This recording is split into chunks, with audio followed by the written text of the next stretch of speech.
ଗୋଇନ୍ଦା ଯୋଉ ହିମାଳୟ ଆଡକୁ ଯାଉଥିଲା ସେ ପୁଣି ସମସ୍ତେ ତାକୁ ଭୁଲିଗଲେଣି। ସେ ମାଙ୍କଡ ଛୁଆ ତା ନାଁ ମିଳିଲେ ହେଲେ ମତେ ମତେ ସାରା ନା ମିଳୁଛି ଚାକିରି ନା ମିଳୁଛି ଠିକିରି। ଆଉ ସାରା କେହି ମିଳିବେନି। ନମିଳୁ ନମିଳୁ ଆମର ତ ସାରା ହାତ ଜିନ୍ଦାବାଦ। ସାରା ଆମେ ଯୋଉ କାମ ପାଇଁ ଏଇଠିକି ଆଇଛୁ ଟିକେ ଫୋକସ କରିବେ ନା ଫୋକସ ସାରା ଇଏ ତ ସେଇ ଜାଗା। ସାରା ଘର ଆଗରେ ରସିଆନ ଟେପ ନଡିଆ ଗଛ ନଡିଆ ଗଛରେ କଷି ପଇଡ ସାରା ବୁଢା ଗଲା କୁଆଡେ ଅଙ୍କଲ ଅଙ୍କଲ ଅଙ୍କଲ। ହଁ ବାପା କଣ କହିଲା? ଟୋକାଟାର ବୟସ 18 ରୁ 20। ଆରେ ହଁ ଦେଖିବାକୁ ହ୍ୟାଣ୍ଡସମ୍ ଅଛି। ହଁ ଠିକ ଅଛି ବାପା ତମେ ଶୀଘ୍ର ଆସିବ। କୋଉଠି ଗୋଟେ ଆସିବ ବୋଲି ଭାବି ଜମା ପଡିଛନି। ରହିଲି ବାପା ରହିଲି। ବାପା କଣ କହିଲେ? ମୁଁ ଯାଇକି ଦେଖେ।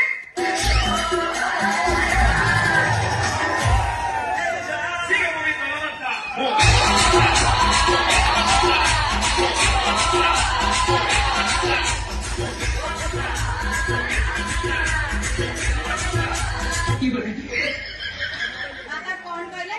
ଟୋକାଟାର ବୟସ 18 ରୁ 20। ମୋର ଗୋଟେ ତମର ଯୋଡି।